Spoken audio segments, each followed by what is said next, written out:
Good evening, Dr. Wright. Good evening, everybody out there. Welcome to Station W2WOICX, the sound and soul of your community. We are blessed by the presence of one of Waterbury's favorite sons, Dr. James Manny Wright.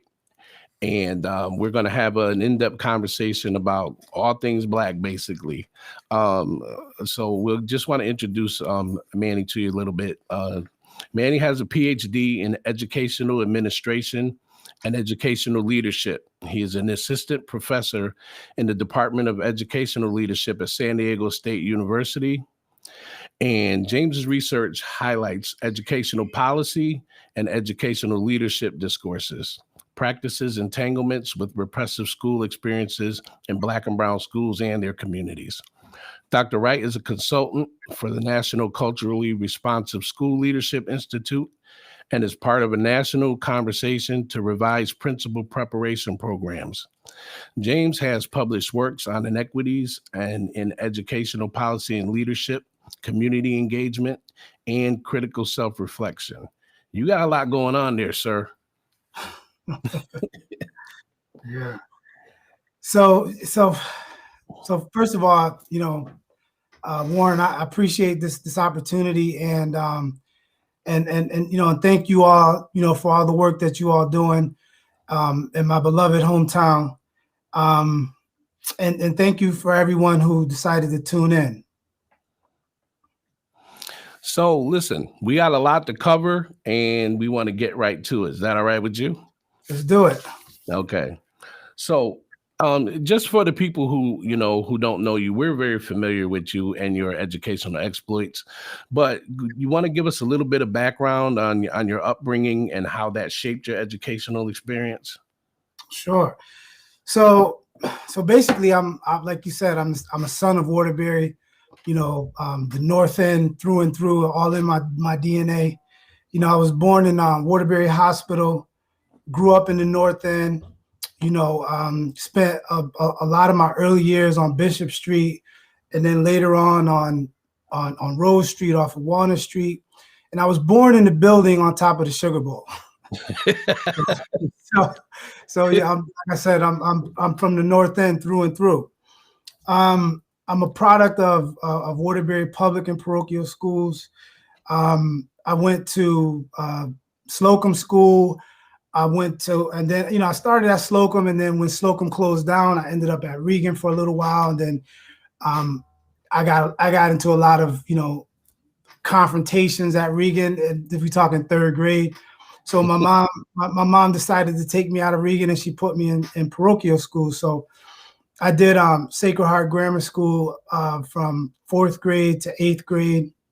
And then I rejoined the Waterbury Public Schools in 9th grade. I went to Wilby High School, and actually, the experience at Wilby is one of the things I'm most proud of in my life. As part of the fraternity of Wilby High School basketball players, that's one of the things I'm most proud of. I was a member of the legendary Coach Reggie O'Brien's second. NVL City Championship. So I was this part of the team that gave him his second championship. So a really legendary team that I was a part of, and then I was also all state, all NVL, all city, and like I said, that's one of the things that I'm most proud of in terms of my experiences growing up in Waterbury. How would you say that your experiences shaped your choices when you went on to higher education?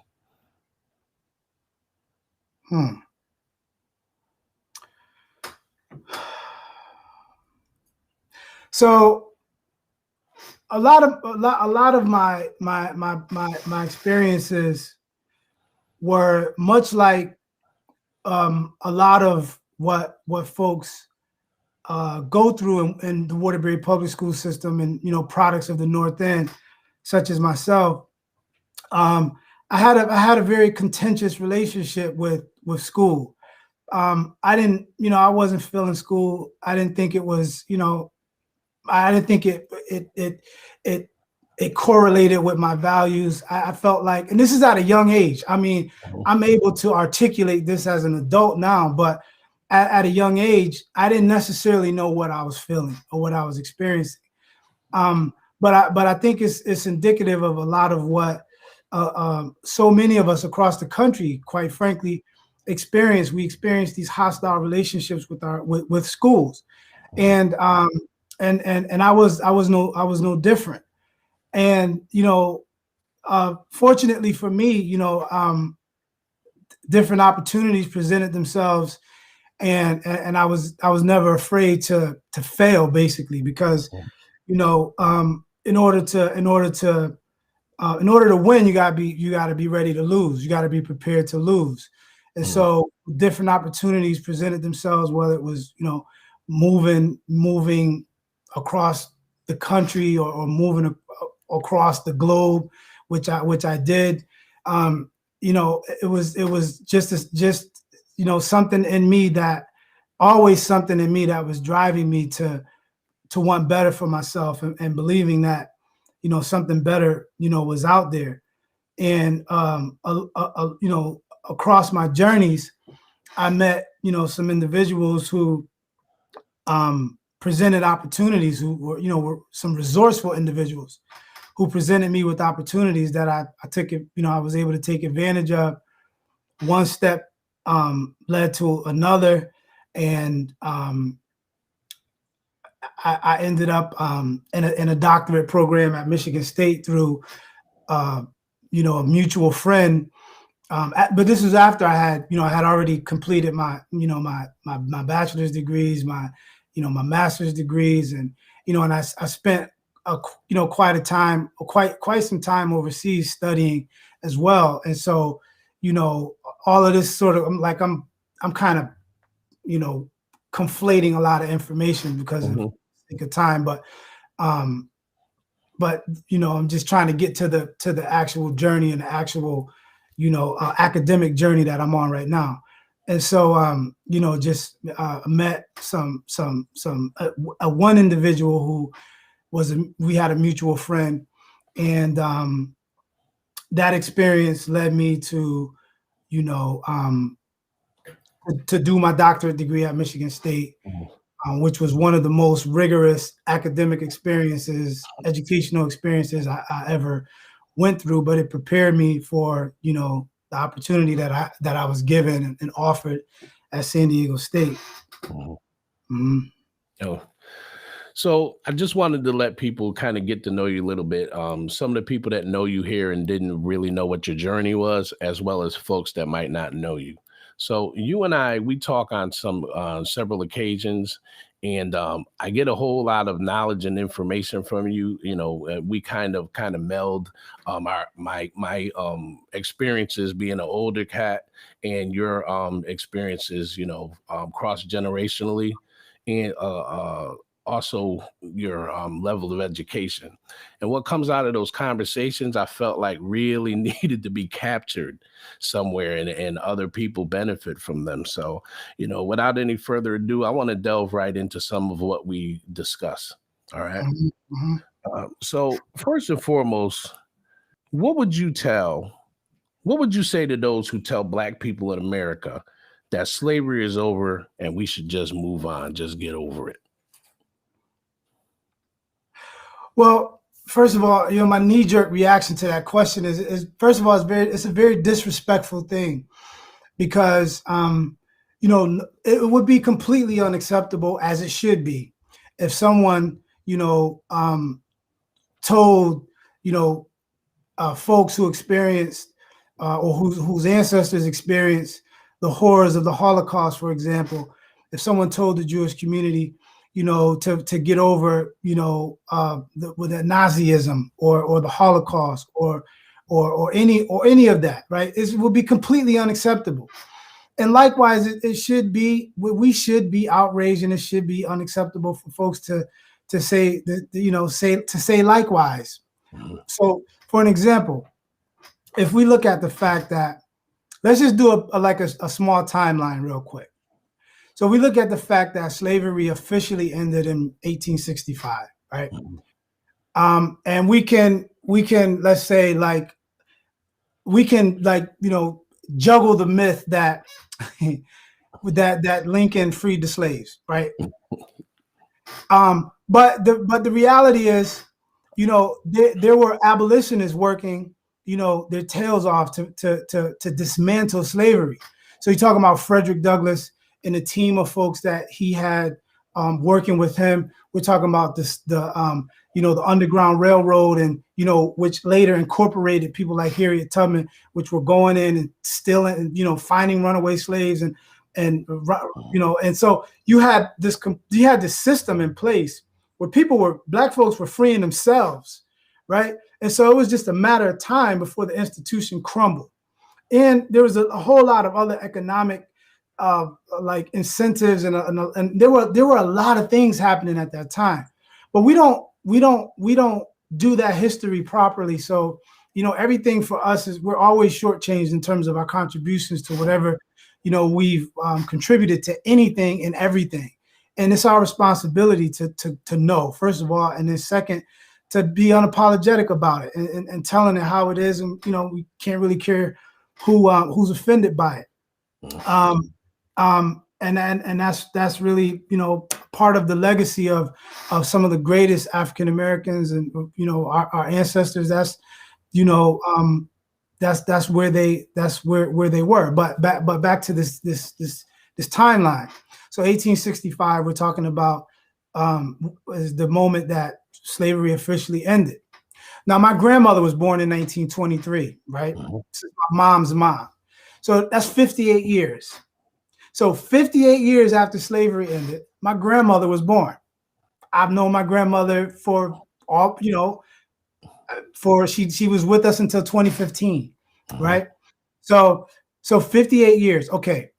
1923, when my grandmother was born, until 1963, when my family migrated from the Jim Crow South, North Carolina, and migrated from North Carolina to Waterbury, right, to Connecticut.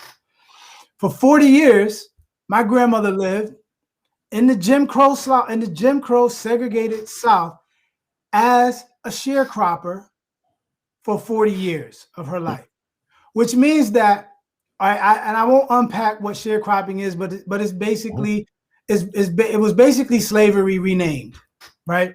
And so my family were sharecroppers. That meant that all of my mom and all of her siblings, which there were 13 of them, they were all born on this plantation or this farm at working as sharecroppers, right? The folks who owned the farm that my family worked on were the same folks who were enslavers, right? 100 years prior. It's the same family. It was the same family. And this is so indicative of what sharecropping did. There's a whole lot of nuances and laws and around Reconstruction and whatnot that caused that to happen. I won't go into that. But just to the point of, from 1923, 40 years of my grandmother's life, all of her life, her best years, right, Jim Crow, right? So these folks, my grandmother and my grandparents, because my grandfather as well. My grandfather ended up in Brooklyn. My grandmother ended up in Waterbury. My grandfather ended up in Brooklyn with some of my other aunts and uncles. Some of the younger ones went with him. All right, so and again, my mom was 9 years old when they left, right? So when they left this plantation, 1963, my mom was born in 1954. 1963, she was 9 years old. They left, they fled, right? Everything that they've ever known for this new life and this new opportunity in Waterbury, right? And eventually, they were able to build a life and create a life for themselves. When I'm talking about all of my aunts and my family, they were able because of hard work. Hard work was all they knew because they worked on the farms all their lives. I mean, my mom was young. She was one of the younger ones, but she had siblings that were 16, 17 who had worked on the farm since they were 5 and 6. And they worked from sun up to sundown, right? And I asked my aunt, I said, so what happened? My older aunts. So what happened with regards to school? She says to me, quote, if the white man said we didn't go to school, we didn't go to school. This is my aunt, right? So people, we need to understand that we need to when we talk about first of all, slavery is not the proper word. It's enslavement, because we need to talk about, we don't talk about black people as slaves. They were enslaved. They weren't born, like we weren't, like it was a situation that happened when they were captured and placed into slavery. They were enslaved, right? So it wasn't the slave trade. These folks were captured and enslaved. We need to understand, like, words matter. And so we talk about all of this history. When we talk about enslavement, we need to factor in the impact that of post-Reconstruction, and we need to factor in what the folks who were sharecroppers, the role of sharecropping in the conversation of enslavement, because it changes the whole narrative, right? And also, we also need to think about, as a conversation around resistance to enslavement, was the fact that folks left and ran away during the Jim Crow South. They ran and came to places like Waterbury, places like Detroit, places like Chicago, because of those manufacturing jobs that were available. This is a kind of resistance. These are folks who want to live a life of integrity. These are folks who resisted the things that were imposed upon them, the stories and the narrations that were imposed upon them, that they were worthless, that they were subhuman. Folks resisted that. My ancestors did, and most everybody that I know from Waterbury share the same story, right? Why did our families end up in Waterbury? Okay, today we say, oh, Waterbury is a trash town, right? Like, I don't say that, but people say that. And there's a lot of truth to that, right? In terms of, and in terms of opportunities, in terms of the public education offered across the board, right? And everything else, the levels of corruption off the charts, right? So we talk about all of this and the impact that it has on us today in contemporary times, in the last 30 years or so, 40 years or so. But that wasn't Waterbury in the 1940s and the 1950s and the 1960s. Waterbury was the place to be, right? So if you had a connection to Waterbury in the 1950s and the 1960s, you were going, because that's where the money was, right? So Waterbury changed the lives of many of our ancestors that fled, sharecropping and similar stories such as mine. A lot of my friends from Waterbury, I'm not sure what your family's background is, Warren. I know they came to Waterbury from the South, but I don't know if they were sharecroppers, but I know a lot of folks were. And a lot of, and because in the South too, even folks who had degrees, had terminal degrees, were, they couldn't get jobs in the South. So they had to come north for those jobs. Even with their degrees, they couldn't work. So, so when we talk about, slavery was so long ago, it's just because we don't do history properly. Right. We don't talk about history properly. And it's a direct indictment on our school system. Right. It's not, I didn't know this necessarily until I was able to read and do research and become engrossed in this information, but it wasn't readily available. I certainly didn't get it from Wilby, right? Or nowhere in the Waterbury public and parochial schools.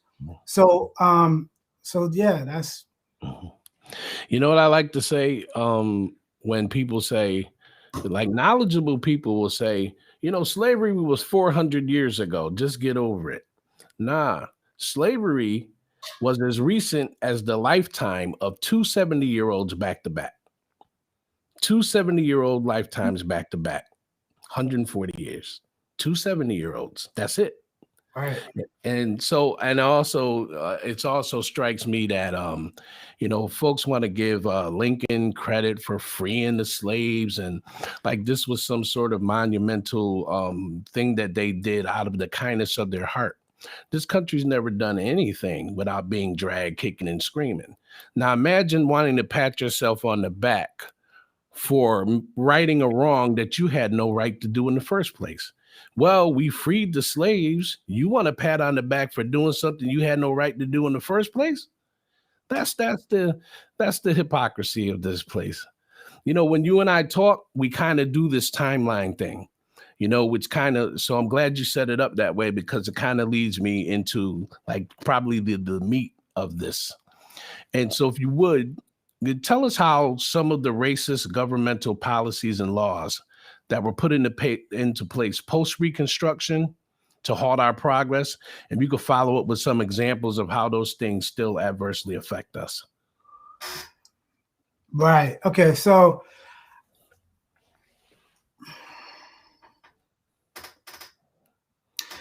all right. So the way I'll deal with this question is I'll introduce someone to the audience that I'm quite sure, and it's no fault of anyone's, right? Like I didn't know about him either until I became an educator. Right. So, but I'll introduce this person because what he says about this, and his name is Derek Bell, right? So I'll start the conversation with an individual by the name of Derek Bell. Now, who is Derek Bell? First, I'll tell you a little bit about Derek Bell. Then I'll tell you what he said. Then I'll tell you why introducing him is important, not only to us as Black folks, and not just Black folks. It's important. Like this is an important individual to U.S. history. He's an important contemporary person. He just died maybe a decade ago, right? But he was a professor at Harvard Law School. So he was the dean. I'm sorry, he was the dean of Harvard Law School, and he was the dean at the time that former President Barack Obama was there. So Barack Obama was an understudy of Derek Bell.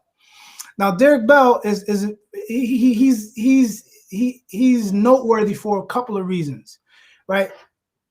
Probably like everyone has heard recently the talk. I remember, President Trump recently said when he was president, he was lambasting critical race theory, right? Remember this conversation? He was saying we're gonna defund every government associated. I'm paraphrasing, every government associated institution that is doing any kind of training related to critical race theory. And folks in the academy, like myself and professors and whatnot, we knew exactly what he was talking about. But a lot of other people didn't know what he was talking about. And so I think it flew over the head of a lot of folks. But for us, it was very dangerous that you would want to get rid of critical race theory. So Derek Bell is considered the father of critical race theory. All right. So now to answer your question, right? The reason why I brought up Derek Bell is because he was a legal scholar, right? So he spent all of his life studying the law, right? So he's an historian who studied the law, and he studied the law from the perspective of the ways in which laws were created to exclude Black folks, right? And he talked about how, for example, other folks too, they talk about the ways in which enslavement was legal. Right? Like it was illegal for a Black person to be not a slave. Free. Right? Yeah. It was illegal. It was illegal for Black people to read, write, all of this stuff, to be educated, to be literate. It was against the law. Right? And so as a legal scholar, he starts with that premise, right? And then what's also important about Derek Bell is he and based on that premise, right? What he talked about was how the United States, the government, the laws, the history is what he described as there's racism as this permanent entity, and he called it the permanence of racism, right? He says that, you know, racism is so inculcated, so engulfed and ingrained in the foundations of this country that it's inseparable to the point where it is the norm, right? And he said this from the perspective of a scholar who understood law and who worked the legal system and who understood it and from this way. And it was groundbreaking, you know. And I'm conflating a lot of information because of the sake of time, and plus, I mean, I don't want to bore you all with this, you know, all of these nuances. Not at all. These are the things that aren't being taught. And when we're trying to contemplate how to move forward, we don't understand just how embedded all of these institutions are with racism, and we can't understand for the life of us why we can't move past it. I'm sorry, I mean to cut you off. It's not boring. It's important. All right. So what Derek Bell was saying is that, you know, the racism is fundamental. This is a legal scholar. This is the dean of Harvard Law School. This ain't some dude, right? This is the dean of Harvard Law, right? Okay.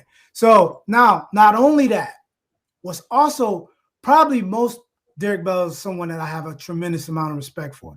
And what one of the things that was most important to me about Derek Bell was that he was one of the civil rights attorneys after the Brown versus Board decision in 1954. Remember, when the Supreme Court said, all right, you know, you have to desegregate the schools, or whatever they said, like segregation is illegal. We got to desegregate the schools. Remember when they said that? Yeah. All right. The thing about this, so there was a significant amount of opposition to that. So white superintendents, white governors, white mayors, police chiefs, like these significant people in positions of power were like, absolutely not. There's no way we're gonna let these black folks into our schools. We will shut everything down. It's not gonna happen. We don't care what the Supreme Court said. We're not doing it. They're impeding on our rights. It's not gonna happen, right? So with that, imagine that though. Just imagine that for a second. The Supreme Court said you have to, you know, right? You have to need these folks say, no, we're not doing it. We don't care what you say, right? It's reminiscent of what happened in the Capitol a couple months ago, whatever. It's reminiscent of that. Like they get to do stuff that, you know, don't matter. Like what the highest level of law and legality says. It's like, well, we decide that we're not doing it. We don't care. What are you gonna do about it? I mean, it's the same it's the same thing. It's the same narrative. So they said, so that, you know, the folks said, no, we're not going to allow, you know, this integration into our schools. It's not going to happen.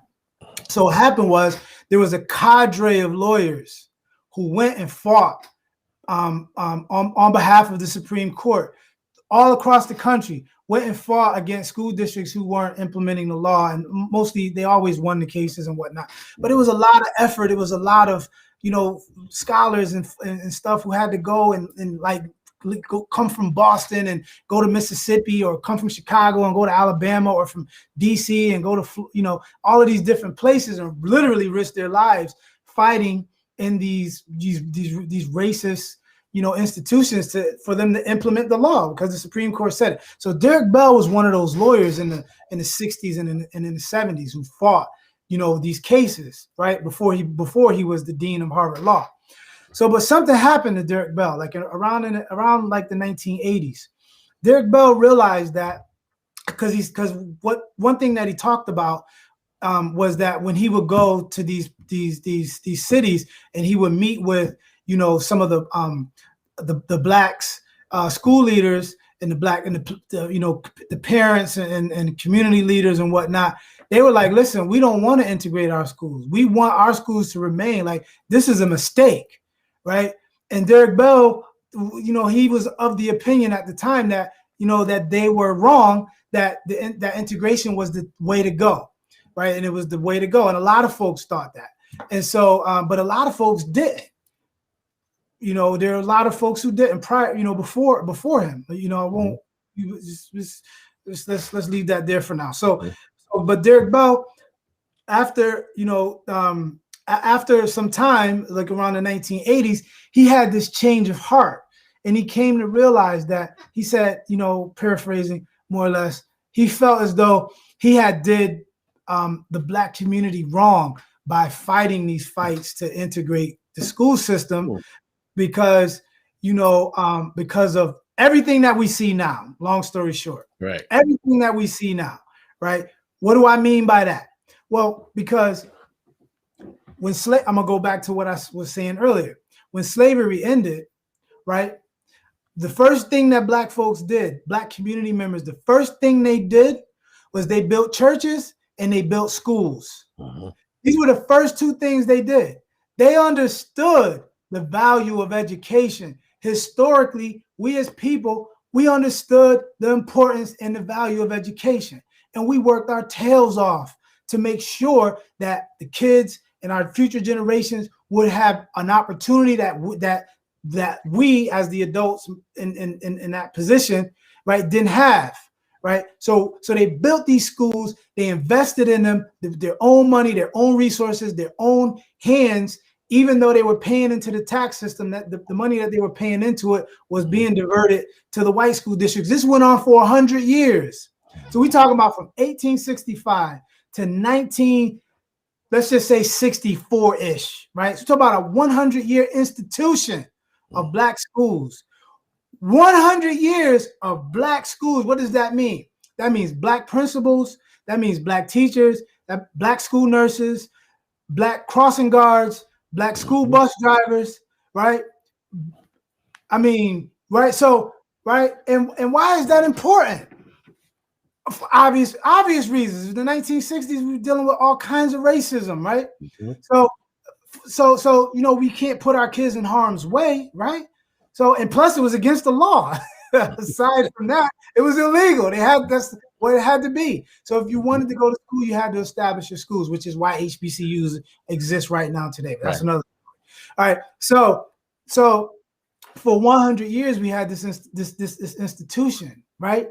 And if we just think, and it wasn't all rosy. I'm not trying to sit and suggest that we return back to this nostalgic period in time, and that we need to return back to that. I'm not. I'm just saying. This is just a historical fact, and we need to understand where we are today. In order to really understand where we are today and what's possible, we need to understand where we came from. Right. So that's for me. That's always why history is important. Right. So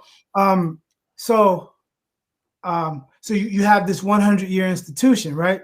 And then all of a sudden, with the stroke of a pen, the Supreme Court eviscerates it, basically, because what didn't happen, and probably what should have happened, is that the schools became integrated, right? Or at least the option to integrate, meaning that the Black principals and the Black educators and the white kids would have the opportunity to learn from Black, learn in Black schools under Black, teachers and school leaders. That didn't happen. All the Black teachers, all the Black school leaders lost their jobs writ large, right? All the schools shut down. And the hostility of placing Black kids into these white schools we've seen the videos. We know, we know what happened. You had to have the Marshall Guard, you had to have the National Guard marshaling little Black kids against grown people, right? Like it's insane. This is part of our history, though. So do you ever think of when you talk about that? I have this visual of little Ruby Bridges with her books clutched against her chest. All this little girl wants to do is learn. And she's flanked by National Guardsmen, armed people, in the face of a mob screaming at her. Right. And Dr. King even realized at the end in his conversation with Harry Belafonte that he fears that he has led his people into a burning house. And even the icon of integration and of civil rights understood that this society and these institutions are so embedded in the core of what America is that there may not be any comeback from this, and that's probably going to be how we end up. But before we move off of this, you know, I was talking to someone yesterday, and I said, if you really think about it, integration didn't do anything but integrate our economic power. They didn't want us anywhere else. They'll take our money, but they won't put us in positions of power. We're not CEOs of anything. We're not running any of these institutions. They'll integrate our 1.4 trillion, but they're not trying to see us do anything else. Not just the money, the talent, but the talent as well. That's right. Co-opting everything. Right. So you just look at the fact of the athletes, right? So we had like, if the schools remain segregated, who's going to dominate and where's that money going to go? And as opposed to now with this integrate, right? So there are all these ripple effects. I mean, it's not about athletics, but there are a lot of ripple effects to this, all of which we get the least from. We get the bottom of the barrel. Before we go for it, because I have something I want to ask you about a definition, but could you speak briefly about the compromise between Rutherford B. Hayes, Samuel Tilden, and what happened after Reconstruction, and about Hiram Revels, like things that we aren't taught about? Right after slavery, we had senators in Congress, and can you talk a little bit about how that compromise took the federal troops out of the South, and what was the results of that? So I'm not comfortable with that. That's outside of my wheelhouse. Okay. There's a lot of nuances to that. And Right. I think it happens a lot of times when folks don't understand the details and the nuances. And in this case, I don't. You can miss something very important and just sort of make a grand statement about something with some very important details not presented. And I don't have all of the details to make because what happened in that time was such a turning point. It was so pivotal. It was so significant, right? I mean, we're talking about Black folks giving away their guns at that time, right? From that to we're talking about leaving the 40 acres and the mule on the table. We're talking about going back onto the plantation through sharecropping. We're talking about a lot of history, a lot of things that happened that was a setback after the death of so many, not just Americans, but specifically as it relates to us. A lot of Black Americans lost their lives. They fought in the Civil War too, right? And honestly, I mean, depending on who's telling the history, the story, once Blacks started to enter into the war, the scale started to tip. Just look at the timeline, right? So once the Blacks started to enter the war, scale started to tip because the Confederates were rugged and they were tough and they were kicking the Union's butt. And so once a lot of our ancestors lost their lives and spilled their blood, and then to have all of what they thought they were fighting for to be taken away from them is just indicative of what we've always been dealing with this country in terms of promising something and then doing something else. Right. I'll touch on it really briefly, and then maybe this is something we can come back one day and like really delve into. But there was a disputed presidential election between Rutherford B. Hayes and Samuel Tilden. And at this time, after slavery during Reconstruction, African Americans were being elected to Congress, to the Senate, and to state houses all over the South. And one of the conditions of this disputed election was that Tilden would give up the presidency if Rutherford B. Hayes agreed to take all federal troops out of the South as a compromise. And when he did that, that led to the rise of the Klan and Jim Crow. Right. So yeah, you're right. There's a lot in there, and we need to get back to that because we're seeing a second coming of that now with the way that they're pushing back against voting rights. So we'll come back to that at some point, and maybe me and you will do a little bit more studying on it. Let me ask you this, because this is a thing that drives me crazy. Um, people like to use this term reverse racism. I call it the double backflip, hypocrisy of somersault with a hecht. Tell me the difference between prejudice and racism.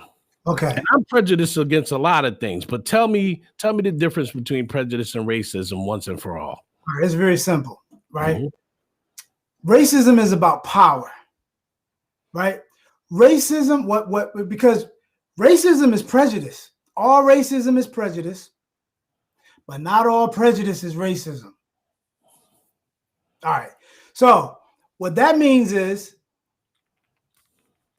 when you have the power to exercise your prejudice to the extent that you can deny whole groups of people opportunity, education, healthcare, economics, that's racism. When you're just prejudiced, you just the black dude on the corner down the street, don't like white people, he hates white people. What's gonna happen? Right? What's gonna happen? He don't like white people. Okay, big deal. Right? White person is talking about the dude on the corner down the bottom of Bishop Street, you know what I'm saying, who don't like white people. Guess what's gonna happen? It is highly unlikely that any white person is gonna have to rely on him for anything. Mm-hmm. As prejudiced as he is, right? It don't matter. Racism is about power, and racism in this country has always been about who controls the laws, who controls the economics, who controls, right? And so that's as simple as it gets. All prejudice is racism, or all racism is prejudice, but not all prejudice is racism. And so if you got folks who aren't empowered, black folks, Latino folks, and other folks, we don't have the power to, as prejudiced as we may be, we don't have the power to be racist. You have to will power and be able to systemically inhibit groups of people. What do you suppose? What do you suppose? What do you suppose white people who say that we're racist? What do you suppose they're thinking? What's in their head? Why would they use that term? I don't know. I can't speak for. Yeah. It's my thought. They're trying to neuter the term. They're trying to make it mean nothing. Which makes sense, because they don't want to take responsibility, and I'm talking generally. White folks don't want to take responsibility for nothing, because if they do, it starts to call into question some of the norms that they've always accepted. It starts to call into question their great ancestors and their lineage and all of that. It starts to call into question their inheritance and all of that. Man, they don't want no parts of that. They don't want no parts of that. So it's easier to just rename it or repackage it and live comfortably, right? They don't, because it takes a lot to deal with those harsh realities. In my opinion, from what it appears that they're not interested in doing that work. Yeah. It's never lost on me that the United States didn't even apologize for slavery until 2009. There's a Bureau of Indian Affairs. Columbus was trying to get to India, I suppose. He ran into some other folks who said, we're not them. And 400 years later, they still calling them Indians. I mean, it's the small thing, but that's the arrogance. We refuse to accept facts. So right. There's still an American Bureau of Indian Affairs, and India's in the East. That's a great example, because you're right. Columbus left. I mean, it's so much behind that story with Columbus, but he left Spain looking for India and ended up in Cuba. Yeah, and found Indians. Right. He really didn't, but he thought he did, Yeah. and so Yeah. now they're Indians, right? Yeah. But a month West, later, West Indians at that. West Indians. a month later, when it's obvious these aren't Indians, you persist for 800 years to still call them Indians. To this day, a governmental agency is still calling them Indians, refusing to acknowledge that they are the natives of this land. Well, we have to, and that's a great point, and we have to understand that. You know, we have to understand the timeline in terms of when our federal government, you know, came about. Which was, right. I don't know, time 1800, something like that, right? And we had like there was no disconnect from enslavement and, you know, treaty breaking and, you know, genocide of the natives, right? There was no clear break from any of that, right? So we had all of these practices and all of these norms, all of these ideas help to create what we know as our federal government. And that goes back to Derek Bell's point when he's talking about the permanence of racism, because it is all of this packed in to what has become a norm for us today, right? Yeah, we're coming up on an hour, and there's something for, specific that you and I were speaking about, and I really want to make sure that we touch on it. And so the actual question itself is: talk about the Black Power movement of the 1960s and 70s, the roots, the formation, the accomplishments, and especially COINTELPRO and the destruction of our organizations. All right. So the Black Power movement of the 1960s, we have to understand that it's really a culmination of a long period of history of resistance. Right. It doesn't happen in a vacuum.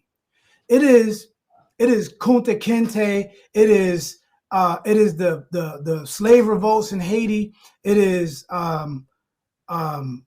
what's his name in Virginia.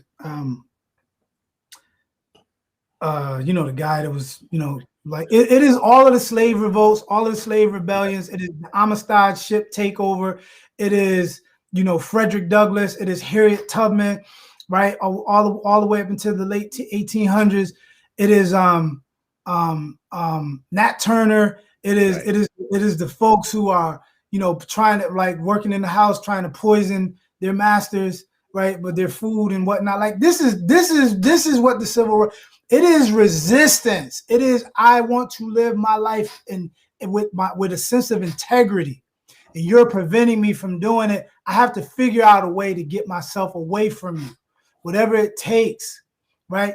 This is so the civil rights movement is a culmination of a long period of history. We need to understand this. And the reason why that's important is because in the lead up to the civil rights period, you had maybe 30 or 40 years of scholarship and great thinkers, right? So you're talking about, of course, you start with the first of them all, and certainly not the only one, but you talk about Frederick Douglass, and then you talk about a whole host of women and men, late 1800s, early 1900s. So Marcus Garvey. You're talking about Ida B. Wells. Ida B. Wells, Nation of Islam. You're talking about men and women in those organizations. You're talking about the folks who, because you're talking about the 1930s. You're talking about C.L.R. James and his analysis of economics. You're talking about Oliver Cox. You're talking about people like Frantz Fanon. You talk so deep, like Richard Wright. You're talking about all of these folks, Ida B. Wells. You're talking about all of these folks who were writing and talking against enslavement, talking about what it would mean, to be free and what that would look like. And even though they were just putting pen to paper, what happened was that paper was picked up by folks in the 1950s and in the 1960s. And then they started to put it into practice, right? So this was a long historical durée of sorts. It was a long tradition of folks picking up the pieces and moving, moving like as part of as part of like a long historical trajectory, right? And it's important to look at it that way because it doesn't happen in a vacuum. And we've gotten so far away from really understanding our basic history, and it's not our fault. It's an indictment on our school system. It's we need to put the blame where it belongs. It's an indictment on our school system. Our school system is not interested in telling history. So go ahead. So going back to Derek Bell's point and how ingrained racism is, to the point where maybe we have to consider that it's insurmountable, but now we're integrated and we don't have our own. Like, we have classes for kids and we're doing it on a small scale. But I feel you. I mean, there's been a time when I just decided I'm not going down to the Board of Education anymore to beat on the table. I'm not going down there anymore to demand that folks do stuff that I know damn well they're just not going to do.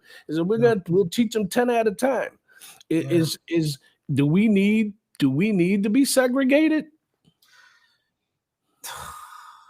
Man, that's a loaded question. But so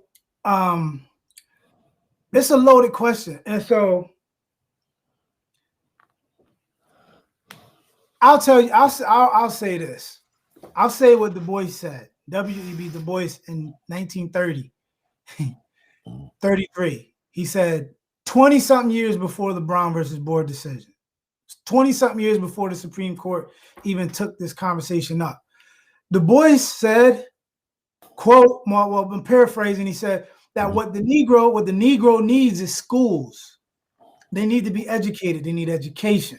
That's what they need. That's what we need. So we need it. And he said, and it it doesn't matter, and it's of little consequence if the school is, and if the education happens in all Black schools or integrated white schools. He said, but if given a choice and the options are to put Black students into hostile environments with white folks who don't care about them, even though they might have a plethora of resources, and the other option is to keep them, Black students, in schools with Black educators who understand them and their culture and who care about them, even though they have limited resources, that's the better option. Du Bois said this almost 100 years ago, 80-something years ago. Yeah. So we're talking about, it's a no-brainer at this point. Right. When we think, because here's the point. Here's the point. It goes back to what I said earlier about myself being a product of Waterbury Public School System. I was very disinterested in school. Why? I felt like they didn't understand me. I felt like none of my culture, nothing that mattered to me, the swagger that I had, the whatever, it was a mismatch. It was a disconnect. They didn't understand me. They couldn't, So, and not only that, but who I wasn't appreciated, right? This is what we feel across the country. This is so much, and I know this because I'm part of folks who do research, and I see it. It's in the research. We have 60 years worth of research telling us this. 60 years worth of research telling us. We know the answer. Folks just not, people in power, we talk about racism and power. People in power just not interested in doing right? Because they could change the dynamics if that was the case, if that was desired, because we have the research, we have the evidence that shows that just pretty much what Du Bois said. Let me give you an example, if I could. So the Ungroup Society, prior to the bill, the law that came down in Connecticut, that African American and Puerto Rican studies needs to be offered as a course. So almost 2 years prior to that, we had been teaching kids with an 8-week after school course. And we thought just what you were talking about, that you have behavioral issues and emotional problems, maybe from kids in school, or whatever may be hindering them from learning or effectively being engaged. So we thought that, like you said, these kids need to be interested in school for reasons that are personal to them, but also someone from the actual community, mentors, predecessors, people that they look up to, that they trust, out in the school system to help reimagine education. So our thought was we would contract someone to build a curriculum that adheres to all state standards, course standards, and rubrics, and we would offer it to them for free as an elective, and we were looking for a half credit towards graduation. Now, this was everything that we offered to them for free, knowing that we didn't even know at the time that this law was coming down the pipe, but we saw the need for it based upon our interactions with the young people that we were doing other things with. And I thought sincerely that this would be something that the Board of Education in the district would be all over. It's not costing them anything. You may re-engage some kids that you think have behavioral problems or emotional problems, but they're just disinterested. And we actually had a meeting with the curriculum committee, and it looked like it was a go. I don't know what happened, Dr. Wright, but this idea that we just need to keep putting our babies in the hands of people who have no real interest in them succeeding against their own children is kind of crazy. And we tried. So let me offer you a dearth of information on this topic, right?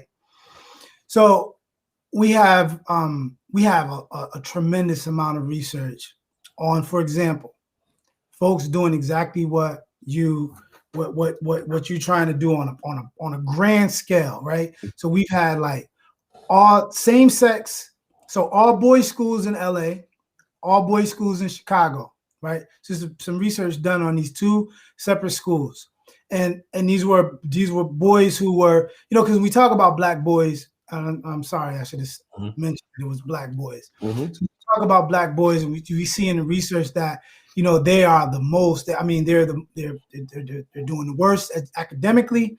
They're being expelled and suspended more than anybody else, and more than the other students for doing the same things.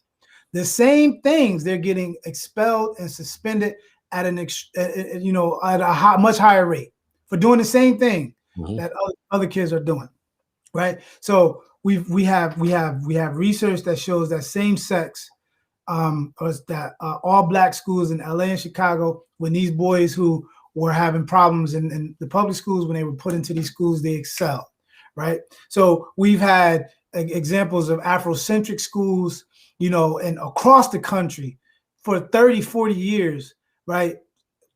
Canada and the United States, showing evidence that, these are viable alternatives, that kids are engaged, when the educators look like them and they're succeeding.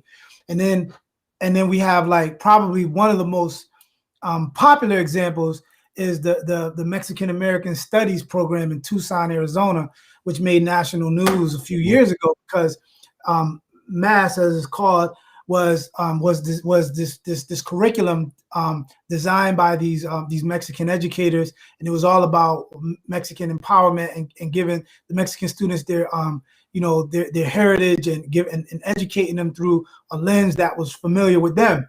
And so what happened was, prior to the Mexican American Studies program being implemented, the Mexicans in the school district were like at the bottom academically. They were disengaged, all of that. So once MAS came in, over time, you saw that the students who engaged with MAS, not only were they on par with everyone else across the district, the students who were engaged in this program, they were at the top after about a decade or so. So what they do, they shut MAS down. They shut it down. like that, because that's just what it is. I mean, to all the other points we made earlier. So so yeah, it doesn't surprise me that that these folks weren't interested, and it's not part of their system. It's not part of their practice to do otherwise. It's part of their practice to do just that. You know what I thought? I don't want to really, I won't get too deep into this, but what I thought was if we had a successful program that looks like something we could build out from, the fear would be we could go straight to the state board of education or for funding separate and apart from the district to build out these courses or even create our own school on a small level. And I don't know if that's it, but like you say, it is about power. Like there was no downside to any of this, but yeah, that's in my opinion. Mm-hmm. I mean, I think folks like you and folks in Waterbury, that's what they, there's a lot of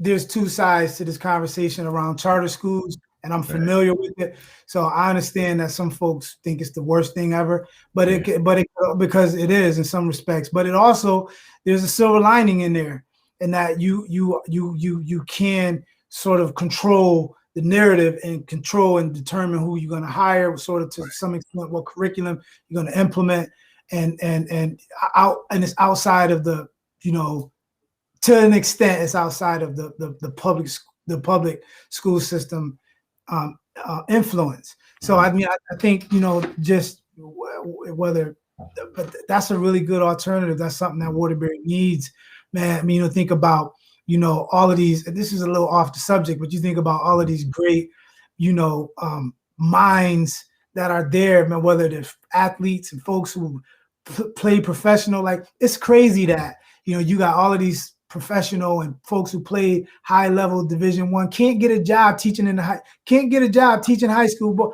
like, think about that for a second. Right. Think about that for a second. Like, name them. Name the folk. I play basketball. I got a love for basketball. But just name them. We can run down the list of folks sitting in Waterbury right now who need to be a high school basketball coach and giving these kids something to look forward to, teaching them something that they wasn't taught. You know how that was priceless.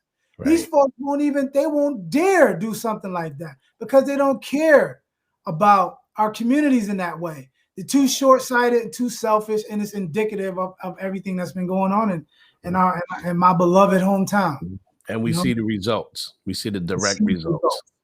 Right. We see the results. Before I don't want to wrap up right this minute because I want to touch on one other thing. But could you come back and we delve into some more subjects and do a little bit more detail work?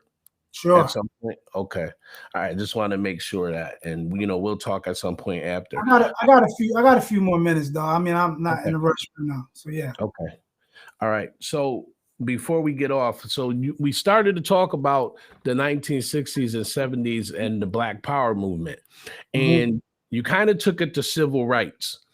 But I'd like to veer back towards the actual Black Power, Black Pride, Black accountability. We're going to take care of our Black communities movement as opposed to civil rights. Like, in other words, the Black Panthers didn't give a damn about none of it. They said, we're going to handle this. We're going to handle our security. We're going to handle our food programs. We're going to build schools. We're going to build clinics. So what I mean is, can you talk about how we were making a move to empower ourselves and talk about how COINTELPRO put all of that down by a government-funded agency?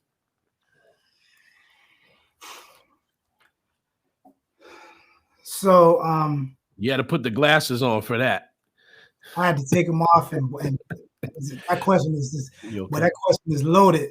So I had to make me sweat. So I had that's our main thing. That was our main deal. That conversation prompted this whole setup here today. Yeah, I mean, because it's such a let me say this, right? This conversation is the fact that we don't know much about COINTELPRO, right, is problematic, because when we think about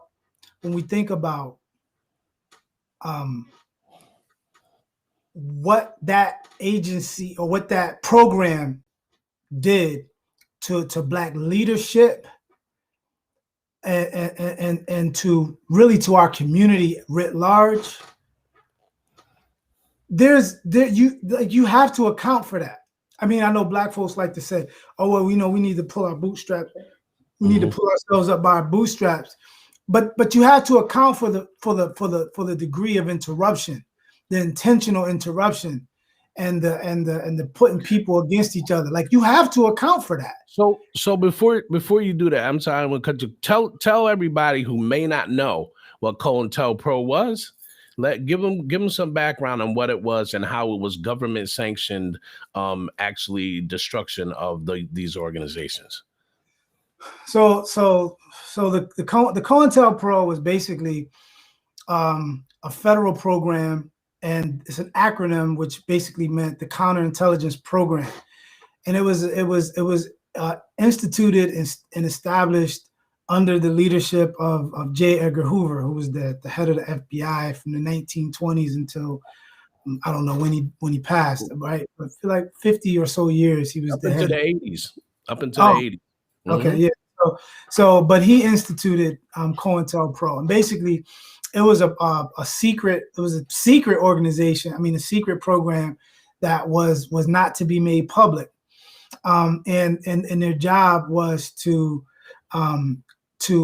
infiltrate and spy on Black organizations, not just Black organizations, but left organizations specifically. So left organizations across the country, and which included, Black organizations and Black leaders and Black leadership.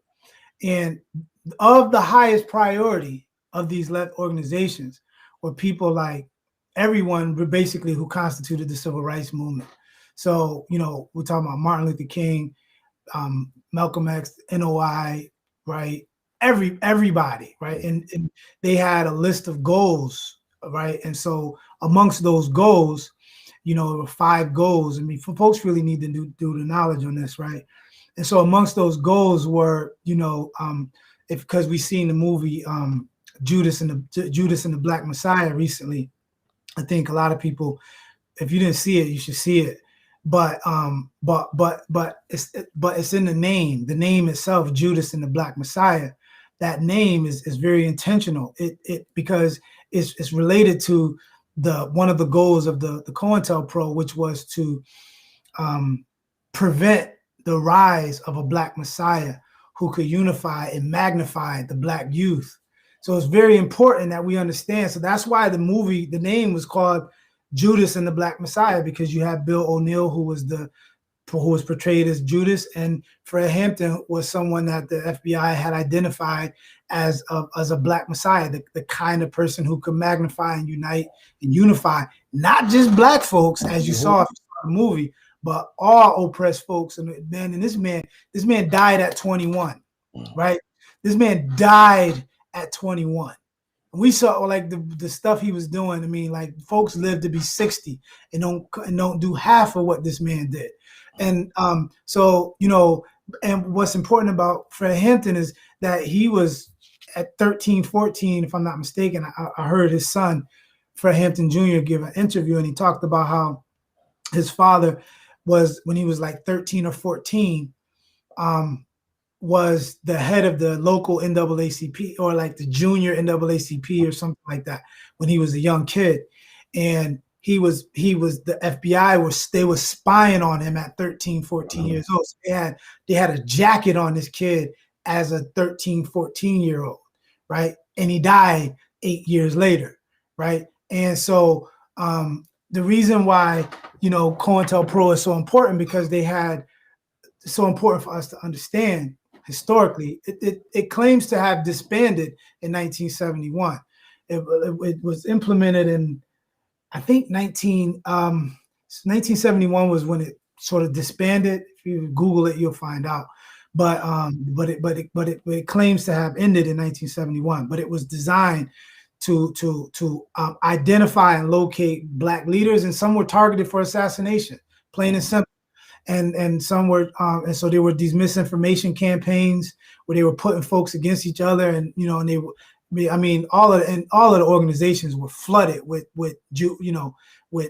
spies and folks who were infiltrators, and what they would do, what police and FBI would do, was they would basically say, we need you to go in and and give us information on these dudes, or we're gonna throw you in jail for 20 years.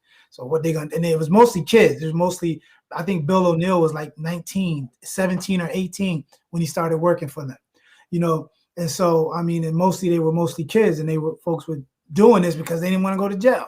But they're giving information back, and under the guise that, these are terrorist organizations, and these are terrorists, meaning people like Martin Luther King, Fred Hampton, the Panther Party, like that, I'm doing, a service to society by trying to help the government get these people off the streets. Folks were assassinated.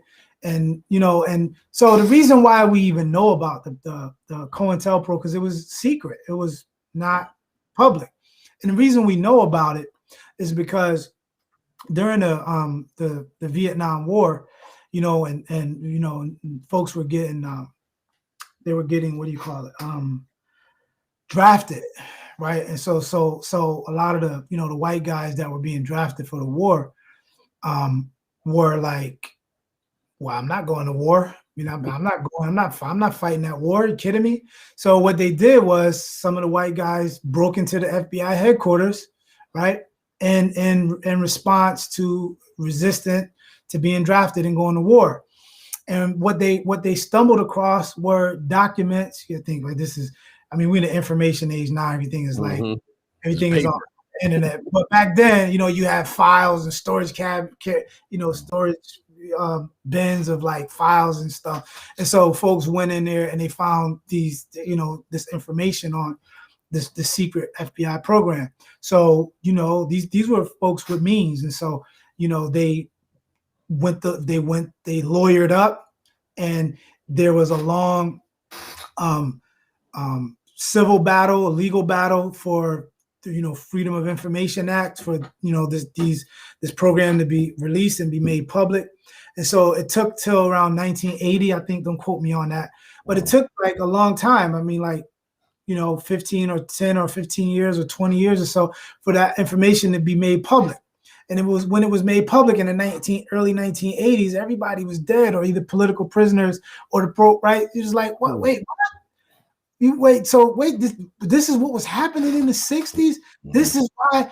This is probably why Malcolm X was killed, or why MLK, or why these different people, or why all these political prisoners, or all of this stuff, man, came to light because of that. So we need to understand the external interference that plays a role, because we always like to, we've been so conditioned to not think highly of ourselves, and not think of what we're, not look at our capabilities, and always talk about what we can't do. We need to focus on the things that we did, and we need to also focus on how much energy has been put into making sure that certain institutions and certain individuals don't come into power. You know what I'm saying? And then that certain institutions don't rise to their potential. And so when we look at, you start to look at crack cocaine, you start to look at mass incarceration, you start to look at, of course, we'll have to start with deindustrialization, right? We have to look at the closing of the factories in places like Waterbury. That's the reason why we came there, right? So once that second generation of folks, that came and changed their lives through the opportunities in Waterbury, now all of a sudden the factories are closing. Once you and me and folks are like start to come of age, once we start to come of age, by the time I graduated like high school, the factories were I don't know if there was one of those factories open. Like they were completely closed. And that's the reason why our families came to Waterbury. So that whole institution was gutted. Right. What filled that vacuum? Well, I mean, crack cocaine came in at the same time. Right. That it came in at the same time. Like we have to think about this. We have to think about the fact that as deindustrialization happened, crack cocaine happened at the same time. And not just, and then we could say, oh, we could look at it in a vacuum and say, oh, well, you know, that's just an excuse, folks. Okay, you can say that. You can say that. But we have to look across the country and see the same phenomenon all over the country. Right. And then you have to take into consideration all of the logistics to allow that to happen.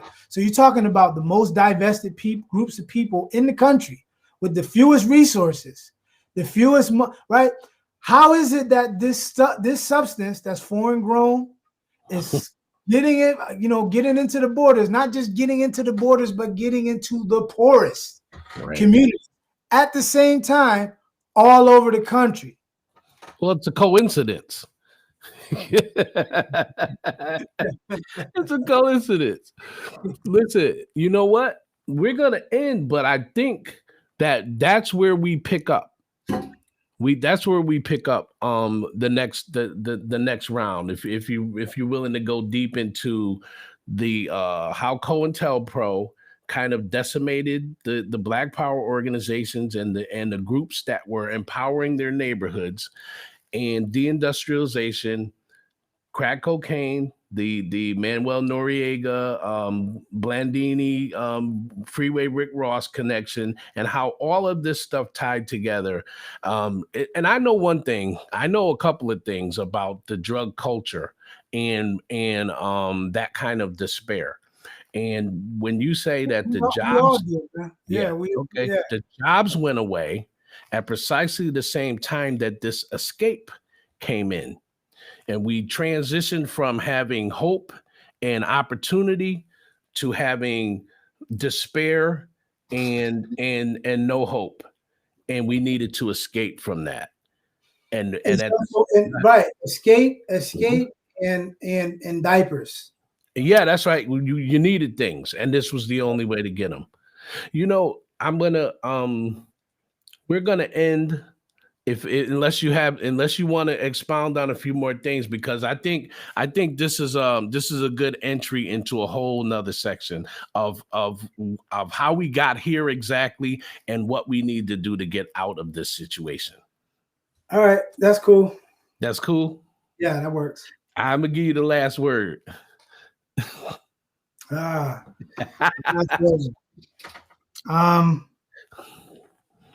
Well, I mentioned this to you before, right? I'm old enough to remember a time in Waterbury where there was no such thing as crack. Mm-hmm. Like, I remember being a little kid and walking across the city, like walking from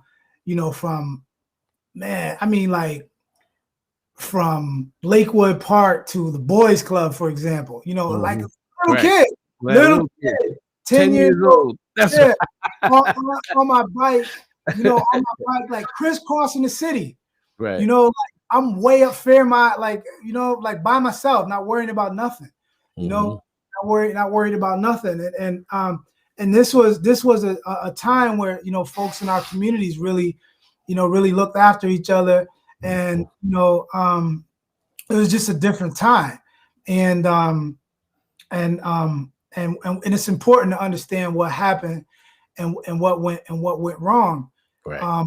Because and we need to understand that in light of like all of the contemporary power dynamics at play right now, and all of the different politics as well.